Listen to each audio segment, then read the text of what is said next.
My wife mistakenly got involved with her boss in the parking lot at her office. I teamed up with his wife, and here's how we got back at them. Clifton had always cherished the simpler aspects of life, finding joy in love and companionship. This worldview was shattered one evening when he witnessed a scene in the parking lot of his wife's office. His wife, Claire, was with her boss, Thierry, in a moment that broke the routine of an otherwise ordinary Thursday. Clifton had planned to pick Claire up and share dinner at their favorite Italian restaurant, as they often did. Instead, he was greeted by a scene that seemed like a surreal drama. Under the dim light of a street lamp, Claire and Thierry were locked in an embrace, their kiss a clear symbol of betrayal. Clifton felt a mix of shock and sorrow as he watched from the shadows, his heart pounding in disbelief. He drove home alone, the car's silence contrasting sharply with the turmoil in his mind. The images of Claire and Thierry haunted him, each replay a new wave of pain. He questioned how long this had been happening and whether he had been oblivious to it all. Sitting in the dark living room, the only light coming from a TV he wasn't watching, Clifton waited for Claire. When she arrived, her face flushed and eyes avoiding his, the tension was palpable.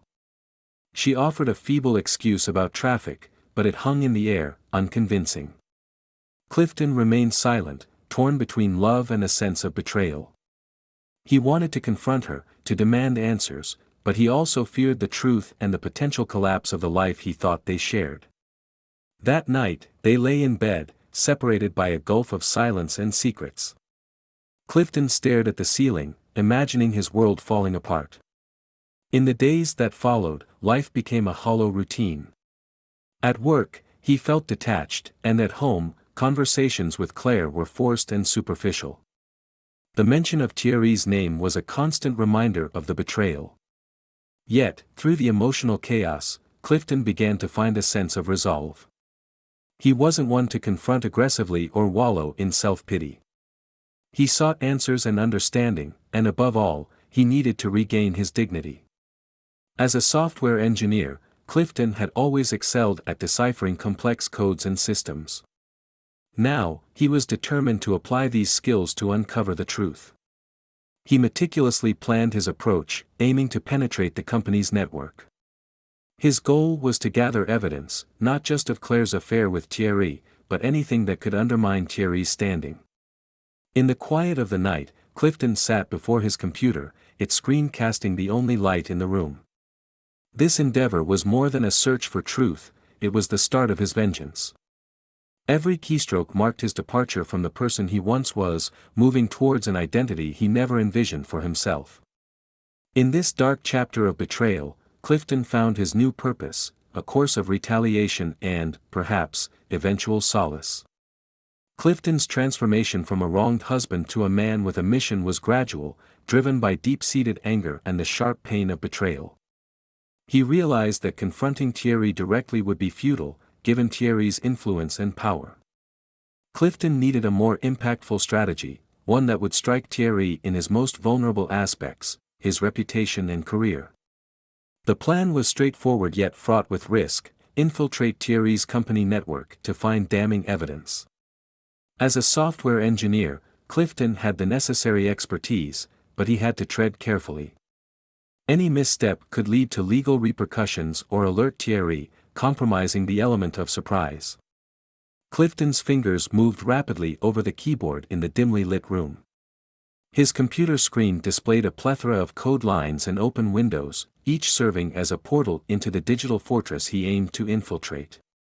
He began by assessing the company's external security, searching for any weaknesses that would allow entry, akin to finding the correct combination to unlock a complex mechanism. As days turned into nights, Clifton's life outside this mission diminished. He called in sick at work, ate sparingly, and interacted with Claire only when necessary.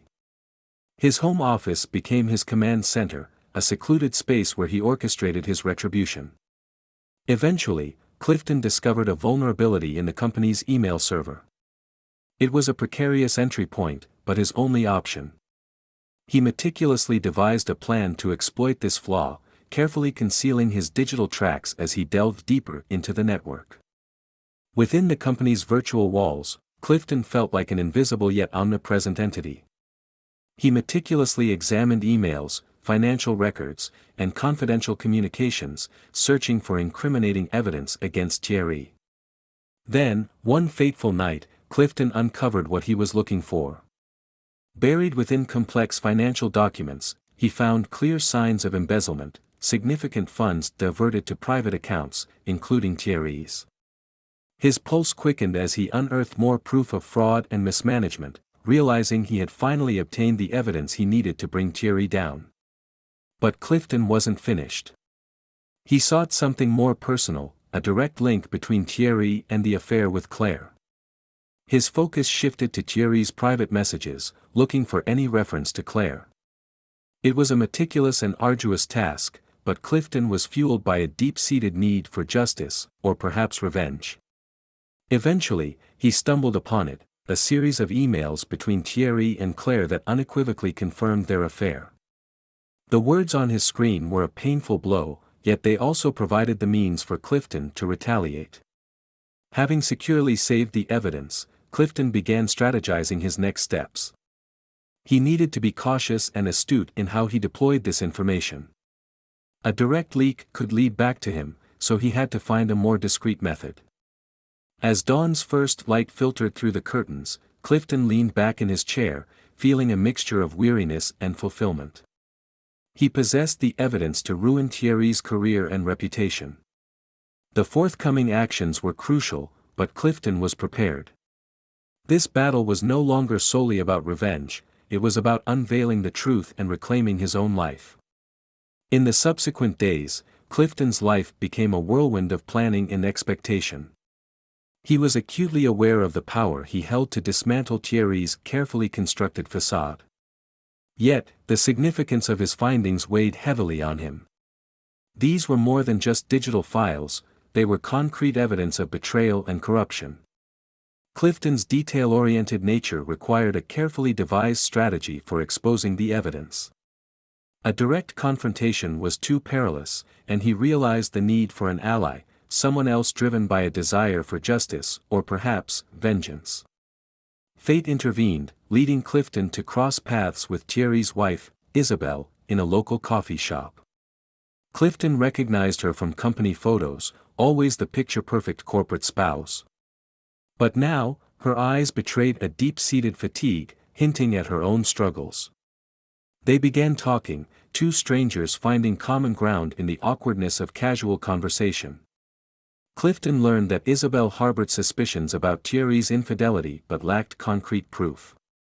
This encounter was a revelation for Clifton. He had found someone who could relate, another victim of Thierry's duplicity. Clifton deliberated over sharing his findings with Isabelle. Trusting a stranger, especially someone so close to Thierry, was risky. Yet, seeing the familiar pain in her eyes, Clifton decided to take a chance and disclosed the full extent of Thierry's betrayal, both in his personal and professional life. Isabelle was initially overwhelmed by the revelation. However, shock quickly turned into resolute determination. She suggested they join forces to bring Thierry down. Seeing the determination in her eyes, Clifton agreed.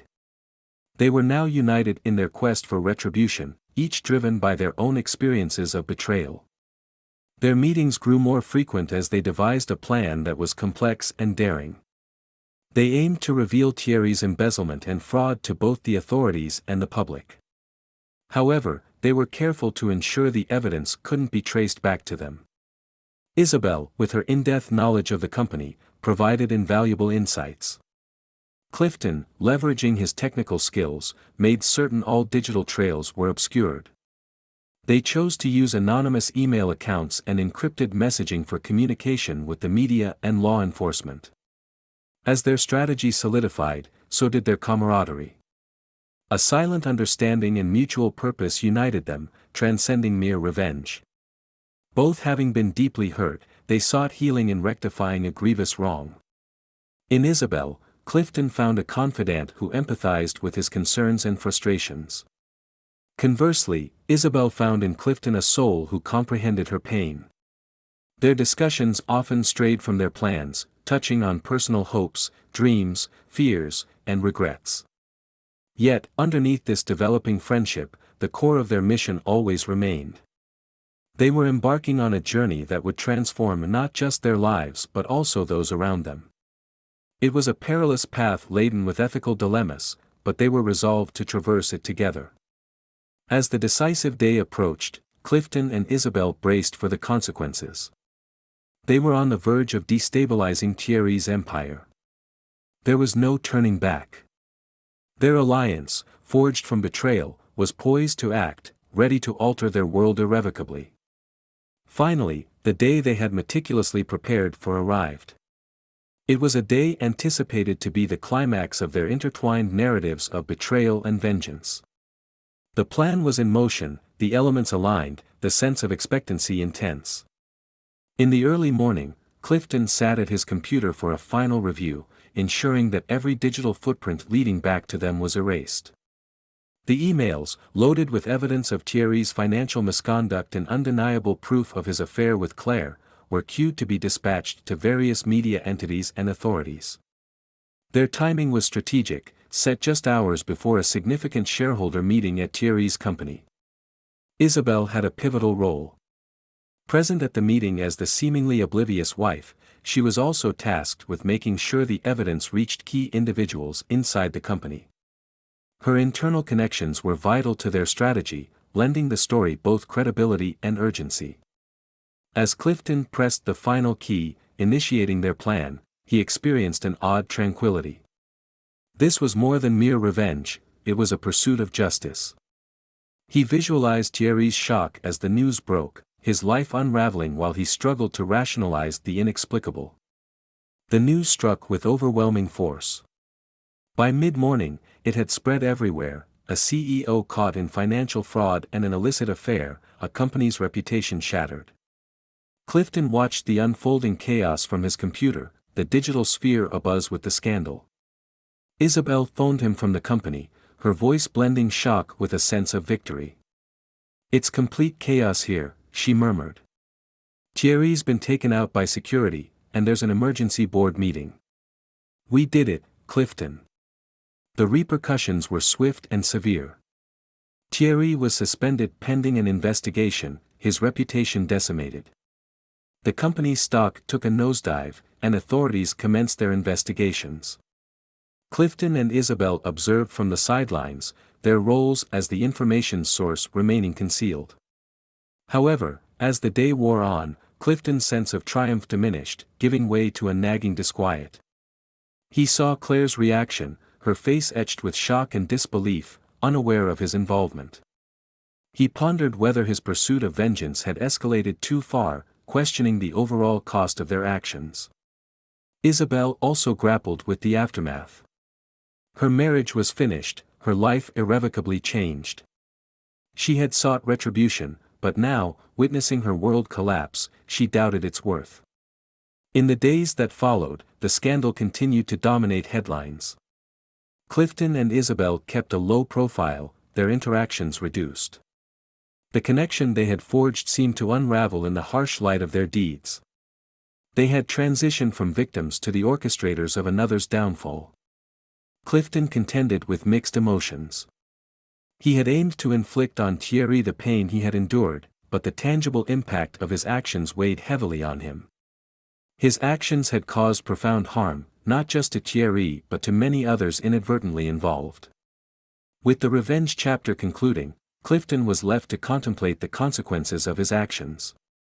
He had sought justice but was left with a hollow triumph. The truth was out, but at what cost? His journey brought him to a crucial junction, where the way forward was murky and the repercussions of his actions loomed large and ominous. In the weeks following the revelation of Thierry's misdeeds, Clifton faced a period of deep introspection. The world outside continued to reel from the scandal's shockwaves, but within his home, a profound silence reigned. This silence was more than the absence of noise, it embodied the heavy realization of the true cost of revenge. Clifton found himself wrestling with a range of emotions. There was a brief sense of satisfaction from accomplishing his goal, yet it quickly gave way to a feeling of hollowness. He had hoped for vindication and closure, but instead, he encountered an expanding emptiness where his anger used to reside. Claire, unaware of Clifton's involvement in the scandal, faced her own struggles. The affair had been a regrettable error in judgment, and the scandal's public nature only intensified her guilt and shame. Their home, once a sanctuary of love and trust, now seemed like a tomb of their past life. Amidst this personal chaos, Clifton received a call from Isabel. It had been weeks since their last conversation. The connection they had, born from mutual betrayal and a quest for revenge, had diminished in the aftermath. Hearing her voice, however, revived a surge of past emotions. They arranged to meet at a modest cafe, a place detached from the complexities of their entangled lives. Isabel appeared changed, her eyes reflected a newfound determination and a subtle strength that was previously absent. Isabel opened the conversation with introspective thoughts. "What we did, it was necessary, but I feel like we lost part of ourselves in that process," she said with a steady voice. Clifton agreed, feeling that her words mirrored his sentiments. Their conversation extended for hours, shifting away from the scandal and Thierry, focusing instead on their personal experiences. It was a talk that revolved around healing and comprehending the scars left by their pursuit of revenge. Isabel shared her decision to start over, to move away from the turmoil and the haunting memories.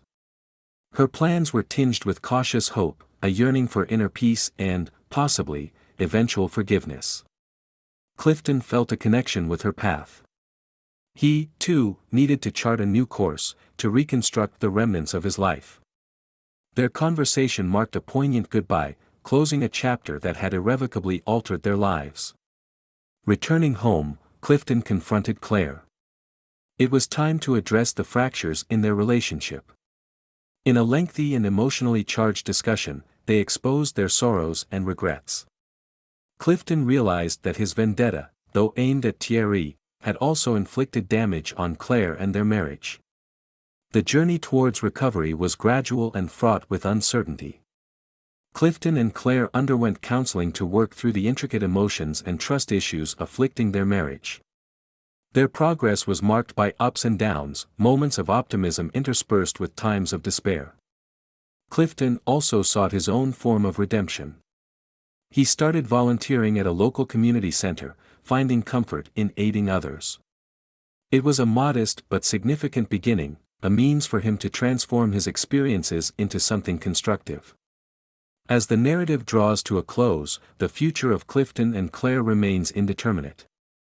Yet, there's a glimmer of hope, a faint beacon at the end of a lengthy and challenging passage. Clifton's pursuit of revenge had led to a void. Now, he was on a quest for forgiveness and healing, not only for himself but also for those he had wronged. The concluding chapter of Clifton's story is one of self-reflection and renewal. It serves as a reminder that the search for vengeance often culminates in unanticipated outcomes, and that true strength is found in the capacity to forgive and begin anew.